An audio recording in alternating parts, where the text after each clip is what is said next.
Welcome to the Enlighten Up podcast. I'm Lisa Watson and we'll be joined by my co-hosts Nicole Frolick and Brian Koenigberg.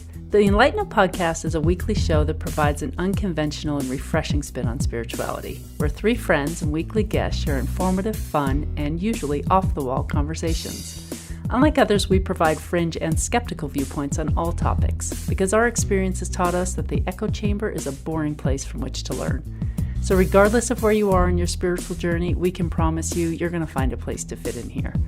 So we invite you to grab a drink and listen in on our casual, entertaining, and hopefully enlightening conversation. And Enlighten Up is a self-funded podcast, so if you would like to help us to continue to be able to produce, enhance, and expand the show for our audience, then please send your support using the link in the show notes, or go to our website, enlightenup.us, and check out our merchandise shop, where you can purchase merchandise that will allow you to express some spiritual humor.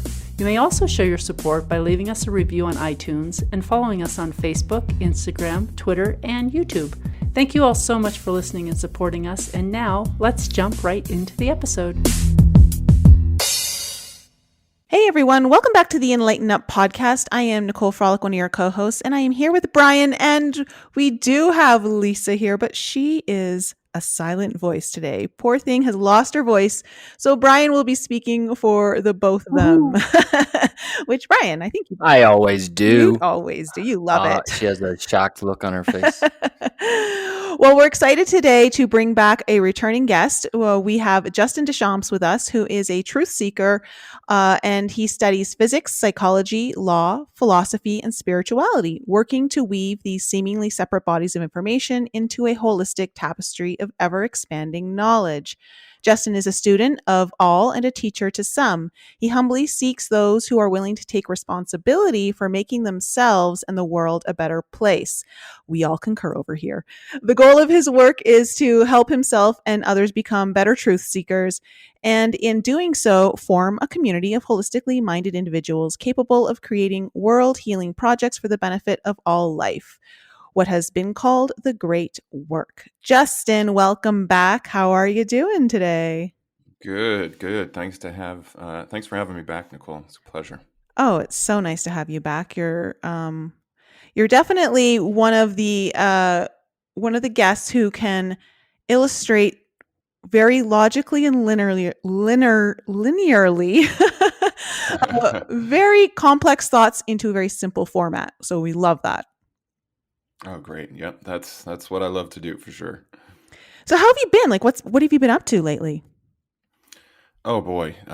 So much has been happening. I think the last time we spoke was in like June or something of 2019. Yeah.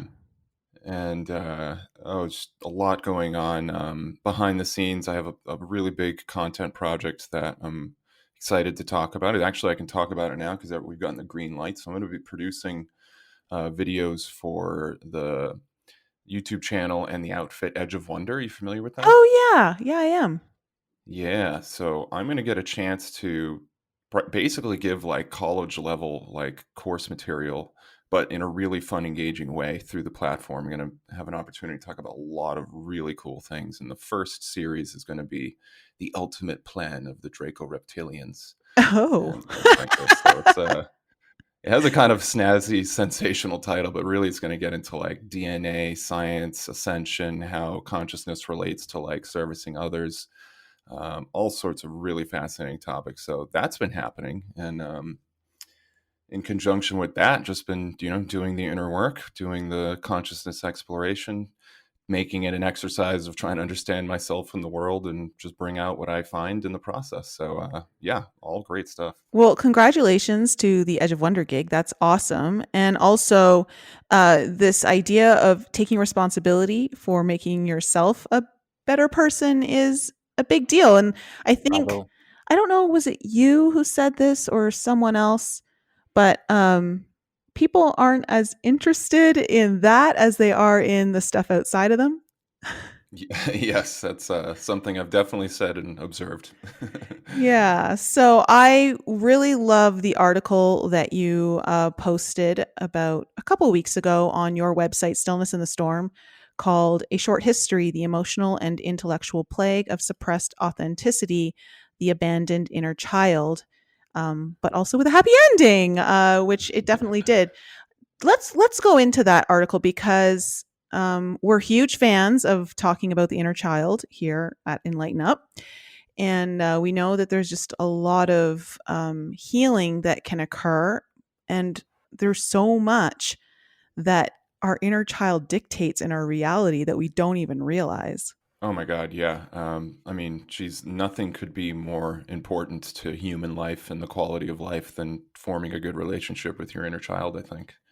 So, what kind of work have you done with your own inner child, and how has that transformed your ability to live more authentically?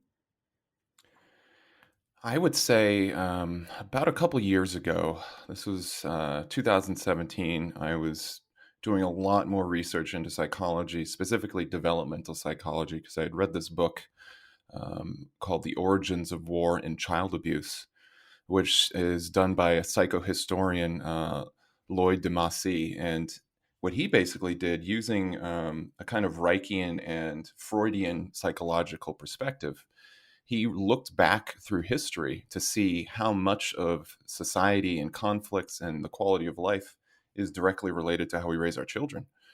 And what he was able to prove is that basically almost every aspect of what we might call mental illness, whether it's at a personal level or a societal level, comes down to how we raise our kids and the inner being that is created as a result of social interactions. And so I that really shook me to my foundations when I read the book, and I realized that I needed to get my head wrapped around this a lot better if I wanted to try to, be a good voice for healing and whatnot in the world. And so, um, several years later, to skip ahead, I discovered that in order to have a healthy relationship with yourself, you really need to get to know your inner child.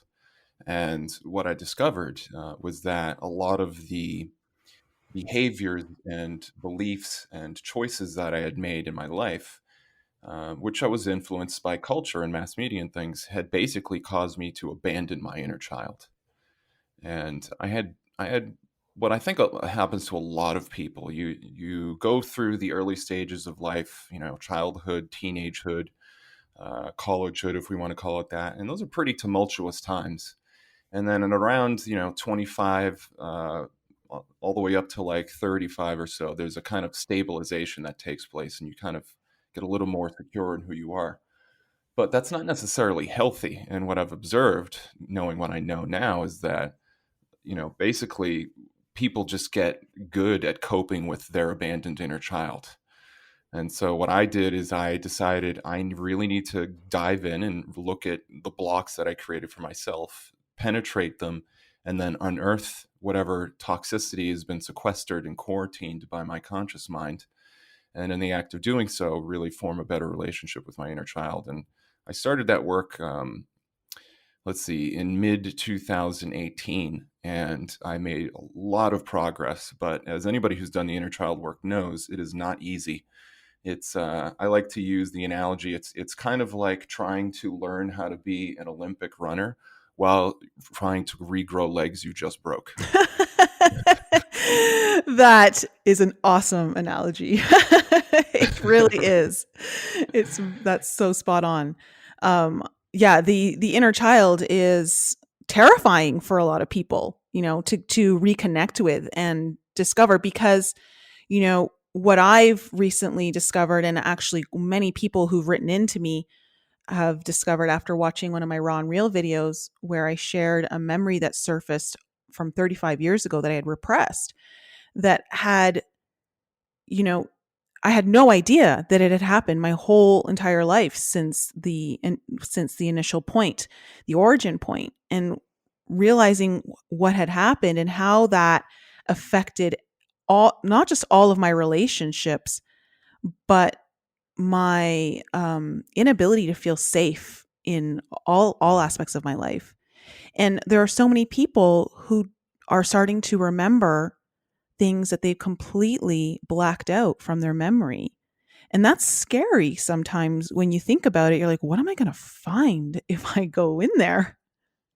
Right. Yeah, well, that's it. I mean, I think you're spot on. One of the things that tends to happen as you do this work is it's very similar. I mean, I'm not a parent, but I've been around children and whatnot to know this, that if you neglect a child long enough, they're going to become a little crazy and toxic and not so nice to be around. And you can imagine, taking your inner child and throwing it in the attic for 20 years, and then you finally go up afterwards and you're like, hey, how's it going? It's not going to be a happy person. It's going to be No, kind of it's crazy. not. No, you better have a serious supply of like cookies and Exactly. Cookies aren't enough. No, they aren't. So this Right. article that you've written on Mhm. authenticity, it's a big deal. And I think, what a lot of people I've noticed when they're coming to me for coaching is they're trying to understand who they actually are in this world. So you want to go into what you've written in that article and extrapolate on it a little bit more about um, where and how did we lose this ability to be authentic and instead favor our false sense of self? Yeah, absolutely. I'm going to do this generally first. So I'm going to use the term inner child, which is a kind of catch-all term to refer to several different things. And then we can maybe unpack what the inner child is like at a mechanical, psychological level. Um, so basically, what happened is that um, various social engineers and people who don't have such good intentions wanted to reform culture, and they wanted to reform culture because the culture is like the womb with which we grow and rear our personality. So when you're trying to figure out how to act in the world, then you look to your parents, you look to your local community, you look to mass media to try to give you some guidance. And that question of how do you act is so fundamental to being in life itself that your entire brain and consciousness at a physical level and at an etheric level, I would argue, is basically designed to answer that one question. And so how do you act? Well, when you're very young, the authentic aspect of you is just kind of built in. You're not really capable of being inauthentic at very early ages. And at a very early age, because depending on your culture and the family you're raised in, your ability to be authentic might be suppressed because mommy and daddy need you to act a certain way for them. And so about 150, 200 years ago in the 1800s, this idea of romanticism took over. And romanticism, I would argue, is itself a kind of deep state, dark, occult attempt to manipulate culture, which you can get into later if you want. But for now, let's just accept the fact that there was a major shift in culture. And this romantic idea is that if you want to display a polite behavior around you, then you need to act politely. You need to become a polite person. And that politeness, if that's introduced too early to a child, it suppresses their inner nature. So, just to define what I mean by politeness, I mean just good social grace, but specifically to get the really hard level definition, there's a reason why politeness and social grace is so important, is because you have hardwired systems in your brain that measure your social status.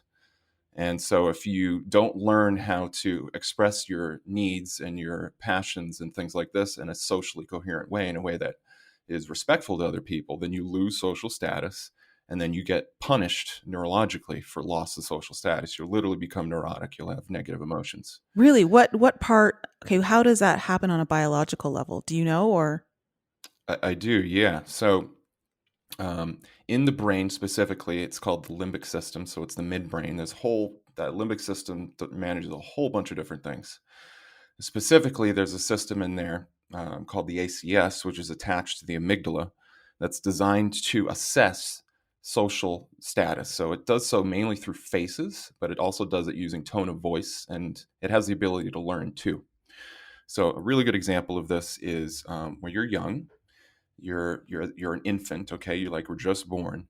You don't really know how to gauge whether or not mommy or daddy loves you or not, other than body language. And so there's a part of your brain that's literally designed to assess whether or not mommy and daddy are happy based on if they're smiling at you. And so if you're not being smiled at enough as a young child, then that triggers the ACS, which then triggers the amygdala. And what that does is it floods your brain with alert hormones and chemicals that are designed to make you feel like inadequate, like you did something wrong, and you better damn well figure out what you did wrong and change that, or mommy and daddy aren't going to love you, which means you're not going to have food and nurturing, which means you're going to die.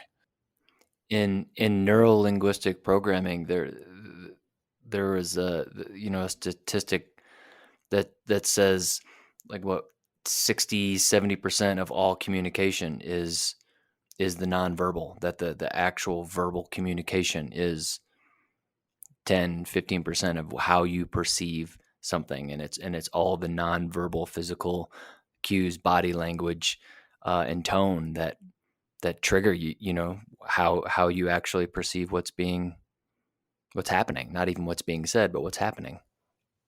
Precisely, right. So you nailed it. So there's these very ancient systems. I mean, the systems that we're talking about, they use what's called the serotonergic and dopaminergic systems. So they're designed to use serotonin and dopamine to affect your consciousness. And the more dopamine and serotonin you have, the more positive emotion experience, the less pain you feel, the less neurotic you feel, the less self-conscious you feel, et cetera, et cetera. So to kind of tie a bow on the question you asked me, the biology of these systems is that you're supposed to feel socially accepted at a very early age. If mommy and daddy don't make you feel loved because they're not smiling and off at you, or they're not physically holding you and tending to your needs, then you interpret that as there's something wrong with you. And so your brain feeds you negative emotions. It feeds you alert hormones designed to self-correct. That's what the process is designed to do. So neurologically, this is an ancient system. It's not just in humans, it's in all mammals. When you do something that goes against the herd, then you experiencing social anxiety, because what's happening is your brain is saying, you need to change the behavior set that you use to express yourself so that you can have social acceptance. And then you won't have the problem. So does that mean that a lot of people who their feelings of inadequacy, lack of self-love is all initiated from, especially when they're not getting physical affection? Precisely. Yeah. That if your early childhood process, I call it the external pregnancy, so 0 to 9 months or 0 to a year, if that process is disturbed in any way, which it is in almost all people in the modern age, then you're going to have some level of persistent social anxiety, low self-worth, all sorts of varying degrees of personality issues and mental illness.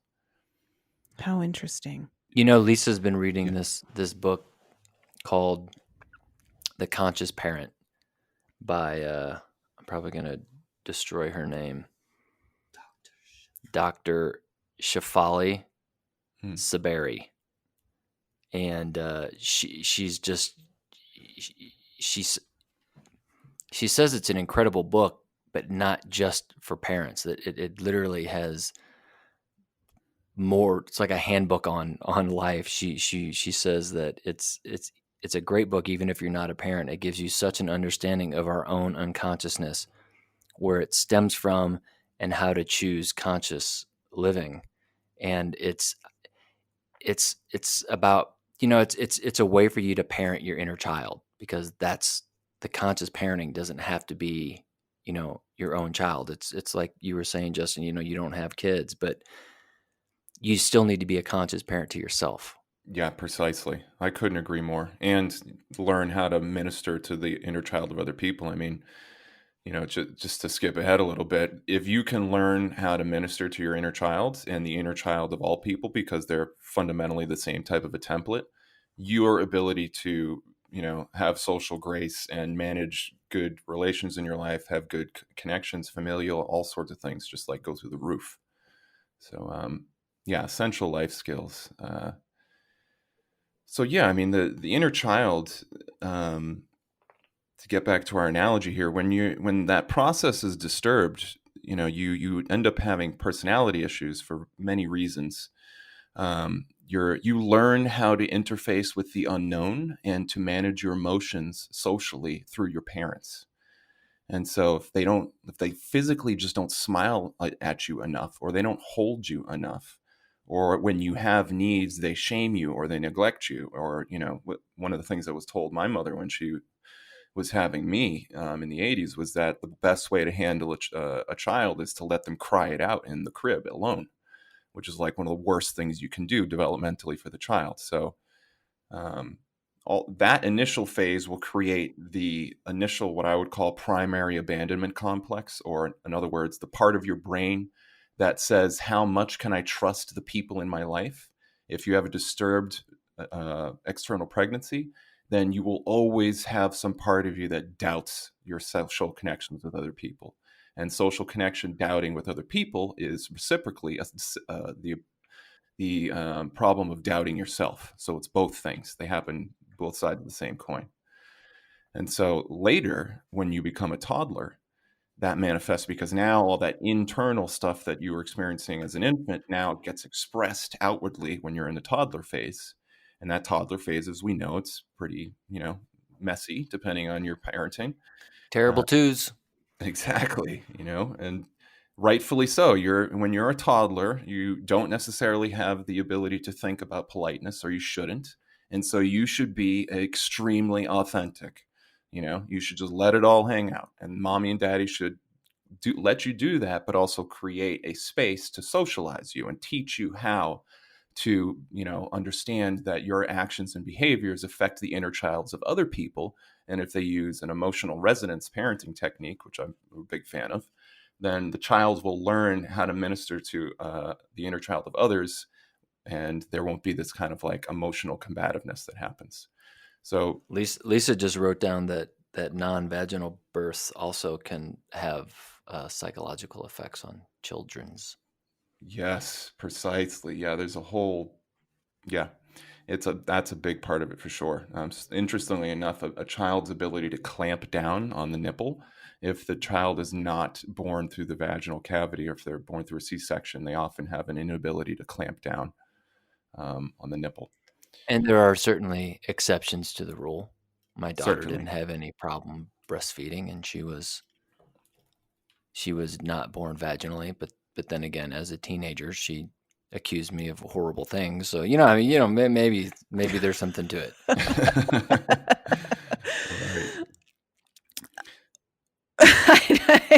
Right. I don't know where to segue off of that one. Well, I guess I'll just finish. Let me just finish answering your question, then we can jump to something else. So the thing I was talking about in the article is this: when you are forced to be polite and when you're socialized too early in your development, it creates an inauthentic self. You have to create a different version of yourself, an inauthentic ego, we might say, because the ego is the social self. And what happens is now the ego becomes the enemy of the true self. Because think about it. If mommy and daddy will only love you because you're being raised in a behavioral modification household, when you're being polite, when you've cleaned your room, when you've cleaned your plate, when you've smiled when XYZ grandmama comes over, whatever the heck the situation is, then you have to push your authentic self down to get the social acceptance you need from mommy and daddy. And because the systems that are at work during that process are incredibly powerful, the same level of negative emotion you're going to experience when your amygdala is triggered through social abandonment is the same stress you're going to feel if you're being physically tortured. That's how powerful these systems are. Wow. So it's kind of like, I just kind of got a vision of, trying to socialize children too early. It's almost like turning them into a child's version of a Stepford wife. Great analogy. Yeah, absolutely. That's it right there. Yeah, that's crazy. Can you talk a little bit about the emotional resonance technique that you said you're a big fan of? Because I'm sure we've got tons of parents who are listening to this, but also anyone who wants to work with their own inner child or may have children in the future. What is an example of an emotional resonance technique? Sure. Well, generally speaking, what it is that it's the idea that you want to achieve emotional resonance in the sense that you make the other person feel like they've been heard at an inner child level. And once that has been established, contractual, we call that a meeting of the minds. So once there's a coherence between your inner child and the other person's inner child, it makes everything else about dealing with conflict resolution that much easier. And so as a parent, what that would look like is, let's say, you got a 2 or 3 year old on your hands. They're really excitable. You're feeding them and they throw all the food that you just carefully prepared right on the ground. And so what do? Well, if you're using emotional resonance technique, then you allow your inner child to authentically express to your child what you feel. And, you have to do that carefully. You're not trying to manipulate the child, but you're just trying to let them know how you feel. And it's important to realize that this requires a little background work too. So I'll talk about that in a minute. But what happens is that if your child has been reared in this condition, then they will see that what they did caused you emotional distress. That will trigger their empathy response. So then they'll start to feel what you feel. And as a result, they will self-correct and often become remorseful. And that will be a much better way to socialize the child. And it just as a follow-up point to that it requires in the beginning a very high level of intimate connection. So when the child is born, you want to have as much naked skin-to-skin contact as humanly possible with the child. And you use that as a method of dealing with any type of emotional issues, which there's a lot to understand there, but that's the basic idea. Wow. So basically, most people don't even know who their inner child is. So how, there's, as a parent, trying to talk from that place can be really foreign and not even know where to start. That's why this inner child work is so important to stopping this cycle of emotional trauma, basically, that ends up looping over and over in your subconscious while it creates your reality as you grow up. Absolutely. I mean, one phrase that it's a biblical phrase, but I think it's so apropos is the sins of the fathers shall be visited upon the sons.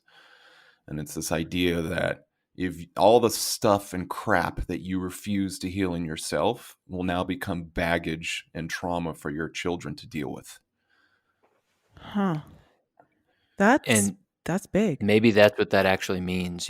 That's one thing that I'm realizing about Christianity, because what they teach us is, 99.9% wrong, bullshit. Yep. But if a couple of weeks ago, I was thinking about something, Lisa and I were having a conversation, or I was having a conversation with one of my business associates, and the idea that this something that I learned in the Bible, and I looked at it through a completely different lens, it makes sense. And when you think about what you just said, we hear that passage when we're growing up, and we're thinking, because we think literally, and that's the problem with interpreting, something that was written 2,000 years ago. We're interpreting something, the sins of the father, shall be given, to the child. And what if that's what was meant the whole time, that it was this inner child relationship, this, that there's this higher self, inner child, and, ego or lower self, as it were. And what if that's what it was about? And when you think about it that way, it's mind blowing. Yeah, absolutely. I couldn't agree more. I mean, just as a side note on that, in my experience, I kind of abandoned all religion and spirituality in my teens. I kind of just threw the baby out with the bathwater. And then when I woke up about 10 years ago, so I realized I really need to bring some of those babies back into the house. And, I reevaluated my stance on a lot of that stuff. So Lisa just wrote something down, so I'll do my best to channel my inner Lisa. Along this same line, she wrote down, the meek shall inherit the earth, and she underlined meek and replaced it with inner child. The inner child shall inherit the earth. Precisely. Yeah. That's great, Lisa. Mm-hmm. I'm curious, when we're thinking about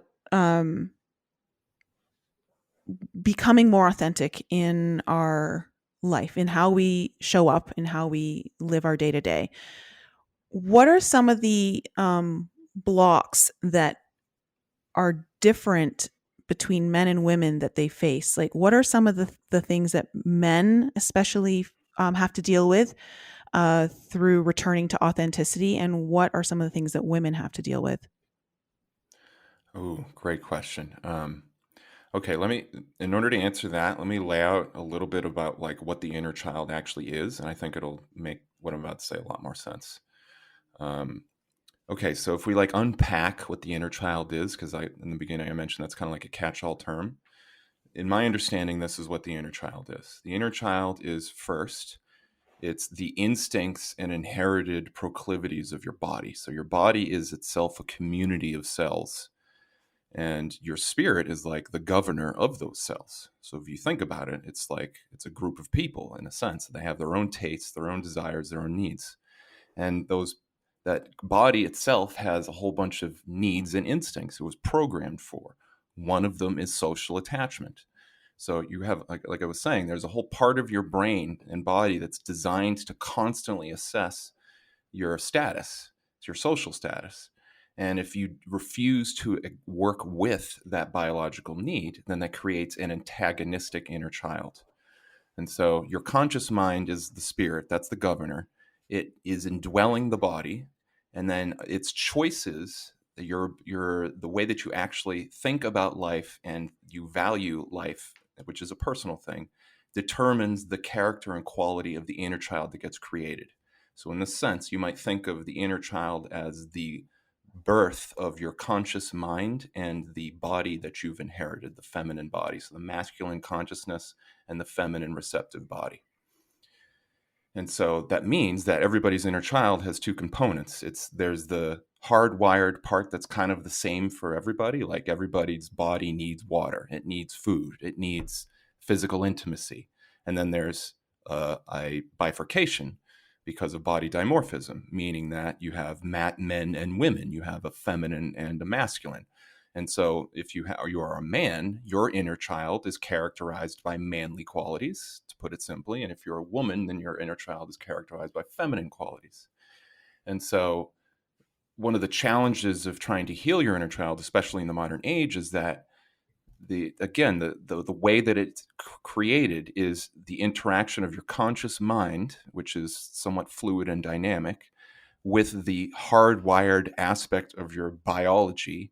Okay. And then there's another element, which is the etheric of the spirit, but we won't necessarily talk too much about that because I don't want to confuse too many people. But the point is that everybody's inner child has a trunk or a root system that is pretty much the same, but as the tree grows, it becomes differentiated.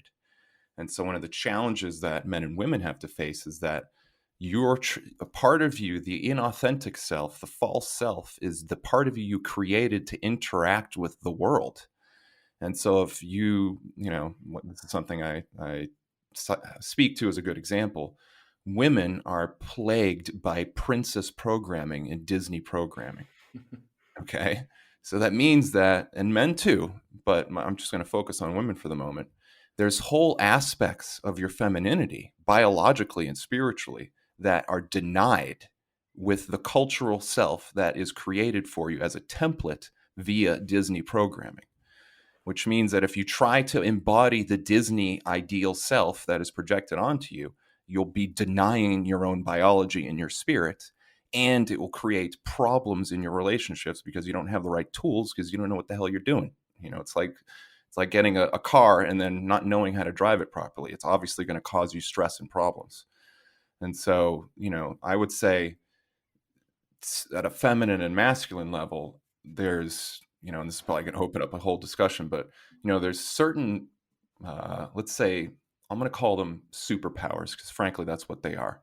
There's certain superpowers that men and women come into this world with, but the cultural self that we are reared in does not acknowledge them. For example, a woman's power to influence the masculine in all people is through her nurturing capacity. And if she doesn't learn how to nurture the good qualities in her partner or the people around her, then the antagonistic false animal self will come online and it will use bitterness, venom, and hatred and rejection as a way to nag the person into compliance. Conversely, with men, You have the strong masculine order making aspect, which is supposed to be using merit and honor and duty and persuasion to consensually offer wisdom to those that come into the masculine's path. And if the masculine is plagued by inauthentic programming, then it will use a tyrannical, bad boy, harsh self version to smash people into compliance. So hopefully that answered the question a little bit. Yeah, I've witnessed that.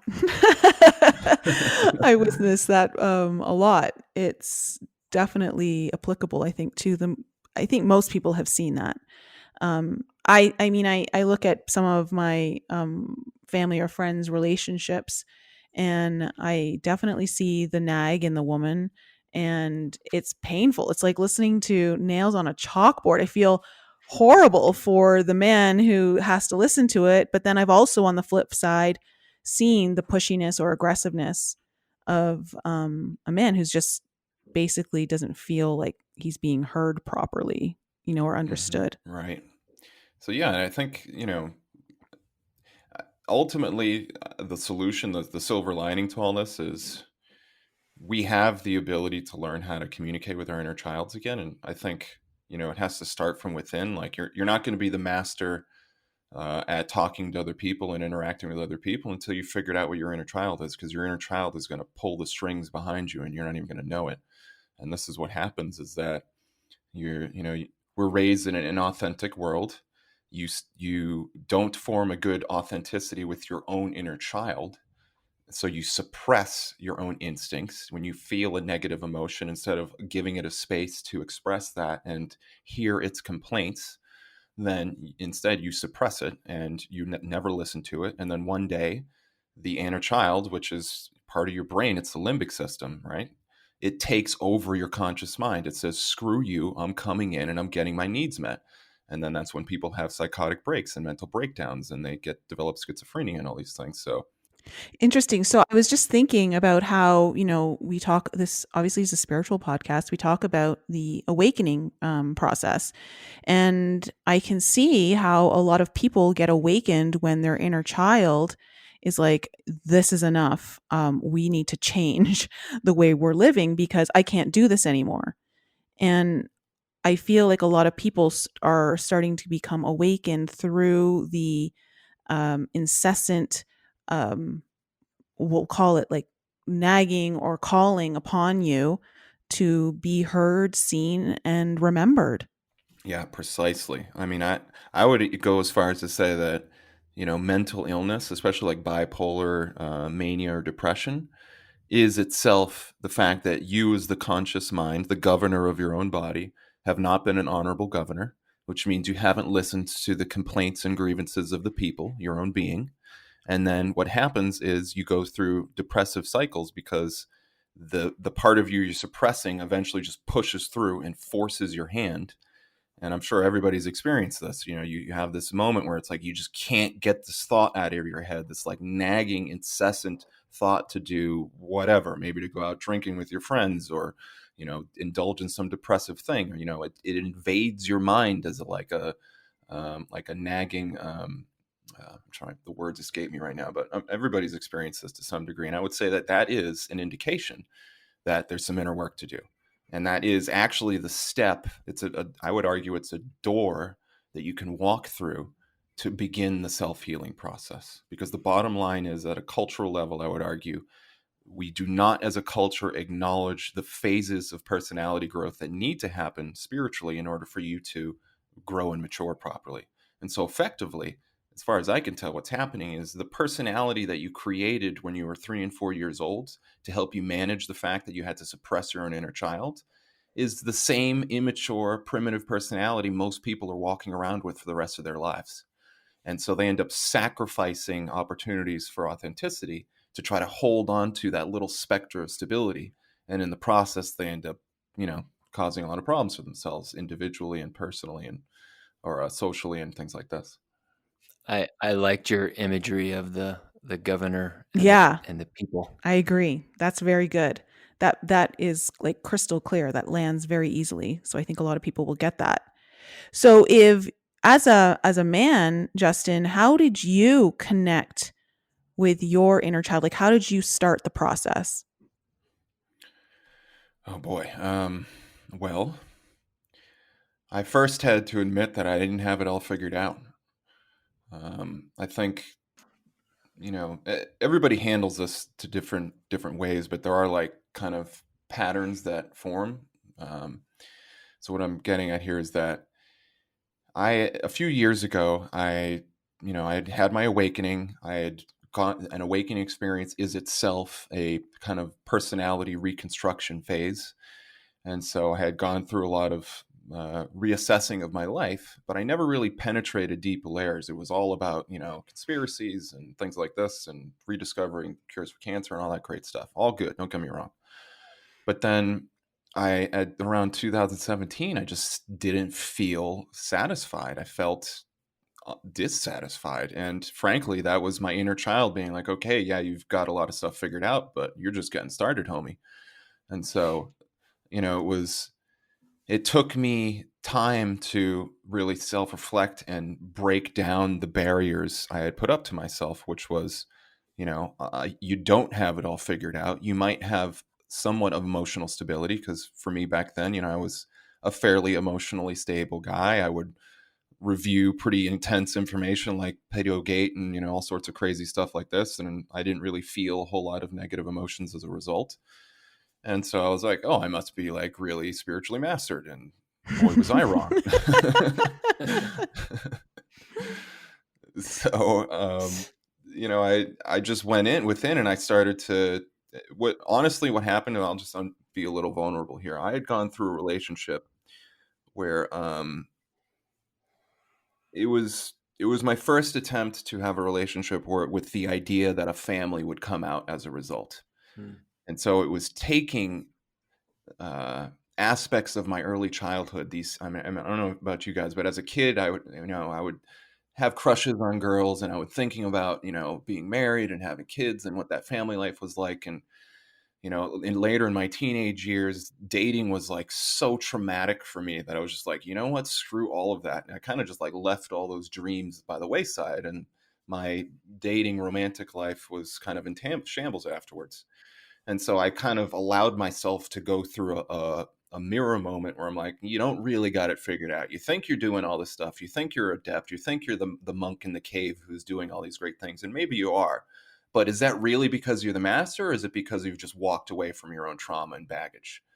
And so I had to get real with myself. And when I did that, I decided to start analyzing my own consciousness and looking for places where I had justified blocking myself. And as soon as I started to do that, I realized there was like, yeah, almost everywhere I looked, there was something that I was suppressing in favor of some false ideal I was trying to either present to myself or present to the world. I'm not saying I was being authentic to the world, but, internally there was a dissonance between the inner child, the deeper feeling me, and the conscious me. And so at around after I had this relationship, I losing the relationship is for men in particular is extremely intense because men have hardwired circuits for pair bonding and devotion, despite what you might hear from third wave feminism. And so men tend to have incredibly deep, dark moments after breaking up with a girl that they have very strong attachment to. True that. Yeah, which I'm sure all the guys are probably like, yep, that sounds about right. So what it did for me is it took this inner child that I had pushed into the attic 35 years ago and finally brought it downstairs. But the inner child was a mess. It was psychotic. It was sociopathic. It was crazy. It was toxic. It had years of grievances that I had never actually listened to, like a massive list. And so I just had to slowly start going through all of these and like, okay, what have I done to block myself? How have I done this? And, now I'm at a point where I feel like I've reached the bottom of all of those blocks.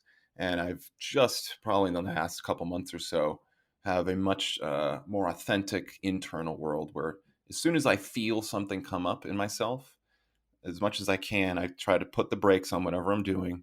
I'll go into meditation and I kind of visualize like a courtroom, except this, it's not as dry as a courtroom. It's more like a courtroom where there's angels and God in the room instead of like, dry, dusty, Kabbalistic judges. And it's like, okay, inner child, the floor is yours. Everybody's attention's on you. I'm here, the conscious self, the higher self. That's the judge right there. You got a jury of your peers here, all of the past versions of me.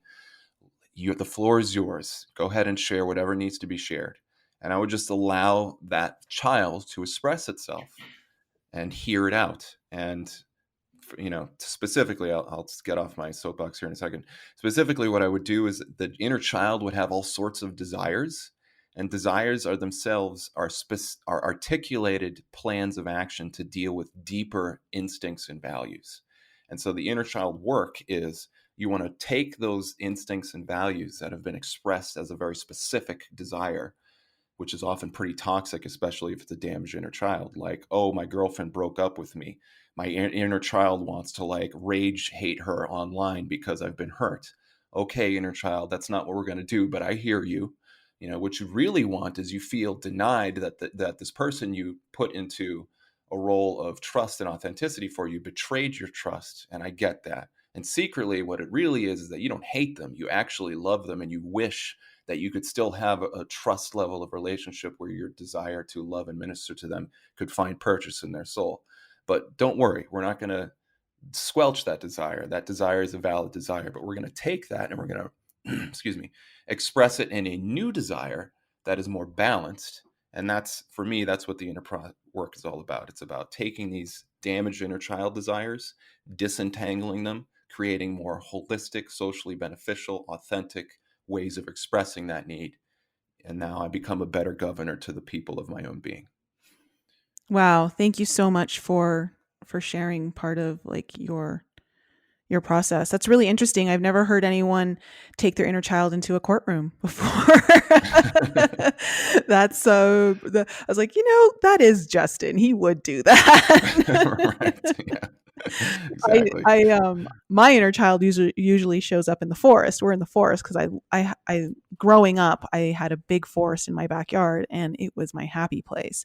So we usually go there to play, and then she eventually starts talking to me, and I just let it kind of flow casually, and then I may ask her a question or she'll ask me a question, and just kind of let it flow from there. Sometimes I find the play aspect takes away from some of the seriousness or relieves the need for a specific answer in the moment, and gets more into the actual being of a child, which I think is important. And let me ask you, actually, do you find that after you go through that exercise, do you have like a deep level of kind of like relaxation and relief? Oh, 100%. I was in meditation last night with my inner child, and we were kind of going through a book from my Akashic records that she really wants me to learn from. And she was passing me a bunch of knowledge and some clues that I ended up writing down afterwards. But when we were finished, she was so happy. She had the biggest grin. She was running around me in circles. She was laughing. She just was so happy. And to see her act that way, the more I connect with her, I know that that's going to be coming through me, in more of my relations and just how I show up for myself. So it's really cool to see. It's nice to see it all unfold that way. But of course, it's not always like that. Sometimes there's tears, sometimes there's fear. Sometimes I see her crying into her knees, and you just have to, I think the nurturing aspect is how I kind of think about like, how do I wish I had been held or spoken to when I was that age? And so I kind of come from that place of compassion and speak to her that way. Right. Yeah. I didn't get that as a kid. Yeah, and you didn't get that as a child necessarily? No, I had a very stoic father, and my mother was not that emotional, which I kind of understand why, just because I know a bit of her childhood history. But that we just weren't a very touchy-feely family, which for me, public displays of affection with all of my boyfriends in the past was a huge hurdle for me to get over. It made me very uncomfortable, and I didn't understand why, even though I wanted it, but I also hated it. And so, there wasn't a lot of physical nurturing.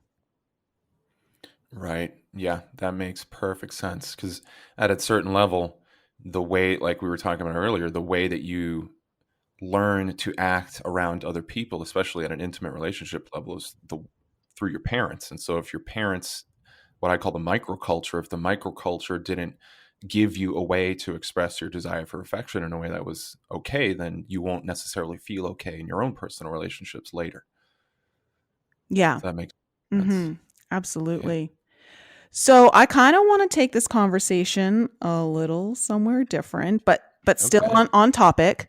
And I know you and we kind of chatted a bit about this, but one of the things I realized, or a message that I received while I think back in December doing one of my videos, is that it's so important for us to do the inner child work because it's also healing the collective unconscious when it comes to child abuse. And of course, now that I'm talking about my own personal sexual child abuse on my YouTube channel and through my Raw and Real videos, I've had a lot more people reach out to me. And I've also I would say there is a much higher percentage of my clients who have suffered sexual abuse as a child than not. And so, of course, I started researching pedophilia and child sex trafficking. And of course, we can see that this is starting to become more and more in at least more independent news, not necessarily on mainstream yet, of these rings getting taken down. What is I guess the question I'd like to start off with is, there are obviously, we all kind of understand that there's like a deep state or a group of elitists who kind of run this world, so to speak, and they're all into sexual relations with kids, like pedophilia. What Right. do they know about breaking down the child to further their, let's just, for lack of a better word, call it an agenda? Well, as far as I can tell, they have mastered the ability to create a false self that so totally and completely destroys the authentic self that effectively what happens is the false self takes over and the inner child and the soul are kind of imprisoned in the false self. And interestingly enough, that if they do that successfully, then what can actually happen is, and this is my belief based on a lot of research, that either another soul or discarnate entities or ghost beings or etheric parasites can actually come in and hijack the body and actually take over, basically. And so monarch mind control programming, they use that type of a system to basically, achieve that effect. So I would say that, well, okay, one of the reasons why pedophilia is so prevalent is because it is itself an maladaptive behavior to a traumatized childhood. And the sexual process, if it's disturbed or it comes online too quickly, then it creates an identification of sex with infantileness. And so there's a reason why, and if I can just go into it a little bit, your brain is designed to unpack the sexual circuits when you're going through puberty. And so what actually happens is when you go through puberty, it's like a snapshot of your physical body gets associated with your sexual values. And so if you take a person before they've gone through puberty and you activate those sexual circuits, then what tends to happen is they start to identify infanthood with the ideal sexual archetype physically. And so that's why a lot of people who are abused sexually it's like extremely high likelihood. It's something like 89% are likely to also become abusers themselves, although not always. And so if you if you that goes to a really extreme level, then that can just become just like a pattern. And so a lot of the elite, they do this to themselves. They have a culture that does it to themselves because it, for various reasons, it makes people in the elite families easier to control through their devious sexual practices and habits, things like this. I hope So, I answered your question. yeah, would you say then that you just said that if you are abused, is a high likelihood that you would become an abuser, but not necessarily. However, if you're an abuser, is it pretty much a given that you were then abused? Most certainly. Most likely, although it's not a guaranteed thing, but the mechanism itself is activation of your sexual process. So that doesn't necessarily have to happen in abuse. These days, it can happen because you're just shown sexually explicit things, and then that triggers the biological circuits that recognize that, and they said, "Oh, look, there's some sexual stuff happening over there. Let's turn those systems online." Oh, so like all of this stuff that we're seeing right now, the sexualization shown to, for instance, to kids in libraries, seeing that you've got transgenders reading stories to children and, dressed in such a sexually explicit way and stripping in front of them. Like, I don't understand how we got here, how we as a society think it's okay for anyone to be stripping in front of children, whether you're a man, a woman, or a transgender. Like, I don't get it. Yeah, yeah, you hit the nail on the head. I mean, yeah, there's a whole lot to unpack, and as far as why that happens, but I mean, the basic idea is that yes, when you show children sexually explicit things, then it triggers that circuitry. But it's not that alone. What, as far as I can tell, there's a whole cascade of boxes that need to be checked in order for a person to develop a pedophilia proclivity. One of them is an abandonment complex. So you are denied intimacy at a very deep level. And so, because we're so hardwired for intimacy, I don't necessarily mean sexually, I just mean physical intimacy and contact with another person at a deep level. We're so hardwired for that that if you never get it early on in life, then your brain will start to associate intimacy with sexuality. And if you start to see as a child, like, think about it, you weren't raised by your parents. Your parents' cell phone and their tablet raised you, which means you never had physical intimacy for more than like a handful of times, which mean all of those circuits that are associated to make you feel secure about a more organic level of physical intimacy start to get hijacked. Because what is the other way? I mean, just think about it. Like, the modern person, when are they in the most physical contact with another human being in the modern world? It's when they're knocking boots. It's when they're having sex. And so your brain is like, well, I need to be in physical contact with other human beings on a regular basis that isn't sexual. But since you don't get that, then the brain's like, through neuroplasticity, the brain says, well, okay, then I must need to get this through sex. And so at a very early age, if all of those factors are in place, then you don't even need to have a sexual experience as a young child. You just need to be exposed to the right things and have the right conditions in place. And that seed of pedophilia will be in the consciousness. Is any of that Oh, yeah. resident? Yeah. Oh, yeah, totally.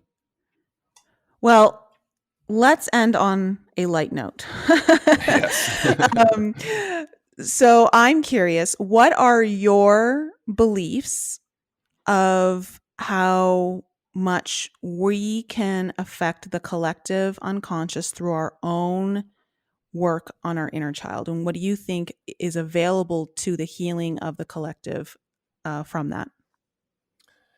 Yeah, great question. I think, I know we're talking about some pretty dark stuff here, but the good news is the ship can be turned around very quickly. Really, it comes down to a couple principles. First of all, the romantic ideal is a cultural ideal. It says that everybody else is doing things perfect. You're the problem. Something's wrong with you, and you can't do what you want. And so, you're going to take on a kind of like, the world is fine, but I'm broken perspective. So you need to abandon that. Nobody's perfect. Everybody's just as broken as you are. So don't put like unrealistic measures of your personal success as a way to deal with, the dating world or things like this. When you're looking for a soulmate, when you're looking to interact with a romantic partner, just recognize that they're doing the best they can, that just like you are, and that there's no need to judge the success based off of some Hollywood variant. I would say that's a really big one. Another thing is consciousness is alchemical, not surgical. So what I mean by that is nobody's perfect. It's the way consciousness healing works, the way inner child healing works. It's not that you look at your inner child and you surgically remove the things you don't like. That's not the way it works. It's an alchemical process, which means whatever is there becomes the substance of what will be used to make you better.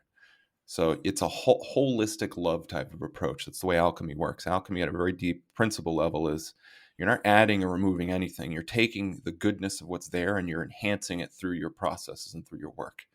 And so I use a kind of total love, unconditional self-love perspective guided by truth and natural law. So in other words, when your inner child is raging at you and telling you to do all sorts of crazy things, listen to it, love it, try to create a space where it can feel heard. But then you mediate or manage those desires along trust lines. So, for example, you might want to scratch up your ex-girlfriend's car because she cheated on you, but you're not going to do it because to do so would dishonor her rights. And so instead, you're going to find a better way to discharge that outlet. Yeah. How do you know the difference between your inner child's tantrum and your ego? Well, the inner child, it uses brain circuits that are designed to basically alert you to instinctual mechanisms. So, an example, when you are hungry and you notice that you're hungry, your brain will produce almost automatically some fantasy about some food that you want or something like that. And so it's the same brain circuit your inner child uses. And so what it's about you have to reclaim the choice point in your own consciousness. So I'll try to explain this quickly. So there's a part of us that gets stuck on autopilot because of the stressful lives we live in, which is that you're all of these things that you need to do to maintain your life. Like you got to get up, you got to eat food, you got to go to work, you got to do all this. It can become automated.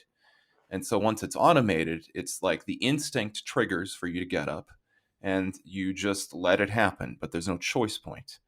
And so the inner child work is especially using a lot of meditation. So you want to go into Vipassana meditation. We'll do this as really good practice that will help a lot.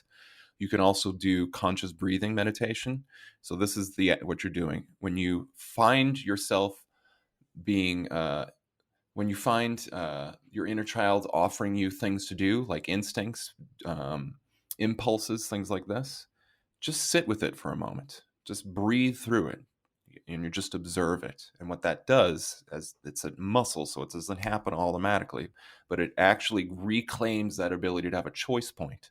And so now your conscience, which is the higher self version of your inner child, can come in as the mediator and be like, I know, shadow self, damaged inner child, that you want me to key my girlfriend's car, but my conscience says that's probably not the best thing to do. And then the conscious mind, the soul, now gets to decide between those two choices what it actually wants to do. So that's what my personal technique of kind of differentiating between the inner child and your higher aspect. And so I'd say that the punchline to all this is that, listen, if you're like most people, your inner child has been suppressed for most of your life. You have to slowly start to nurture and love it. And when you go up to the attic, it's going to throw things at the door. It's going to scream. It's going to yell at you. It might even be pissed that you're even looking at it. And you just got to start that slow healing work. And in the process of doing that healing work, you're going to disturb yourself. You're not going to feel right. You're not going to feel normal because you're not. Everything's changing about you. And you got to be patient with that process and loving and really take the time for self-care. One last thing I'll say is that stress hinders this whole process. You need time and space. You got to get into a playful mind state. So there's two states neurologically. There's stress and survival mode, and there's play and thriving. And so the inner child works happens in play mode. It does not happen in stress mode. And so you try to actually create that space for yourself as much as possible, and you will do the healing. It's just about consistency. Don't get discouraged because you started your inner child work and after a week you're not Superman already. It takes years, often consistent effort. It's like wandering around in the dark looking for tools you didn't even know were in there. And then when you find them, you have to figure out what the hell they are and what you're working on. So it takes time, and there's multiple layers. And so just be patient. Yeah. And of course there's progress. There will be progress. It's just, you're not going to reach, the end all in one go. Those are great points. And I specifically like the idea of making sure that when you are wanting to work with your inner child, that you're giving that space and you're going into more of a playful time or stillness or quiet space, not a stressful survival mode space. For me, differentiating the ego and the inner child is that the ego tends to not want to do the work. The ego will convince you, like, no, you're fine. Don't worry about that. You don't need to go tend to your inner child. You don't, it's convincing you that you're okay, that you've got everything under control. That's, to me, like the ego voice. It convinces you to avoid the inner child. Right. Yeah, I couldn't agree more, because as far as I can tell, the ego is like your external self. And think about it, if you need to maintain consistency with your ego, because that's the thing you use to relate to other people. And so if your ego is going to be like, no, don't change anything, because then if you change yourself, now you're not going to have the good relationship you need with the people around you. So exactly.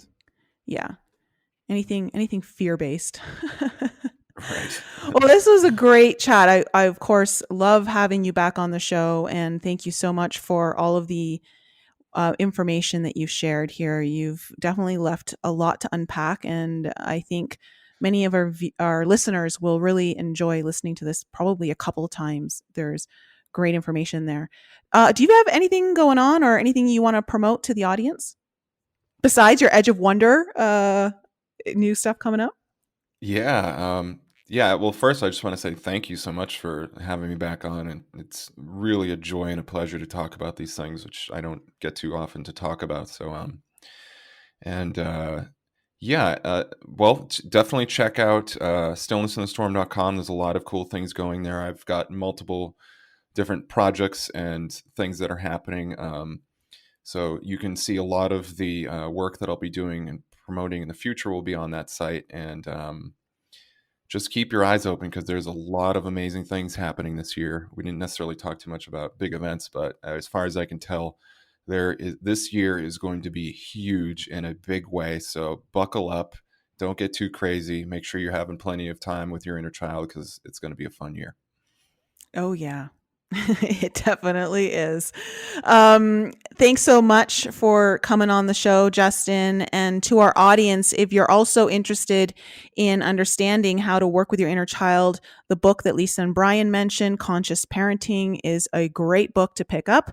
We'll leave all of the links to that Justin just talked about, as well as the link for that book if you're interested in purchasing it. And thanks again, everyone, for showing up this week. We loved having you here with us, and we'll be back with you again next week. Bye.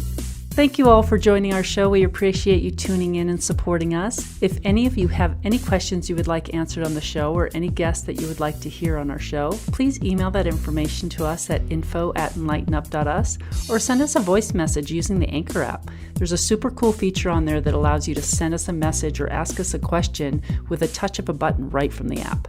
And please continue to support us by following us on Facebook, Instagram, Twitter, and YouTube.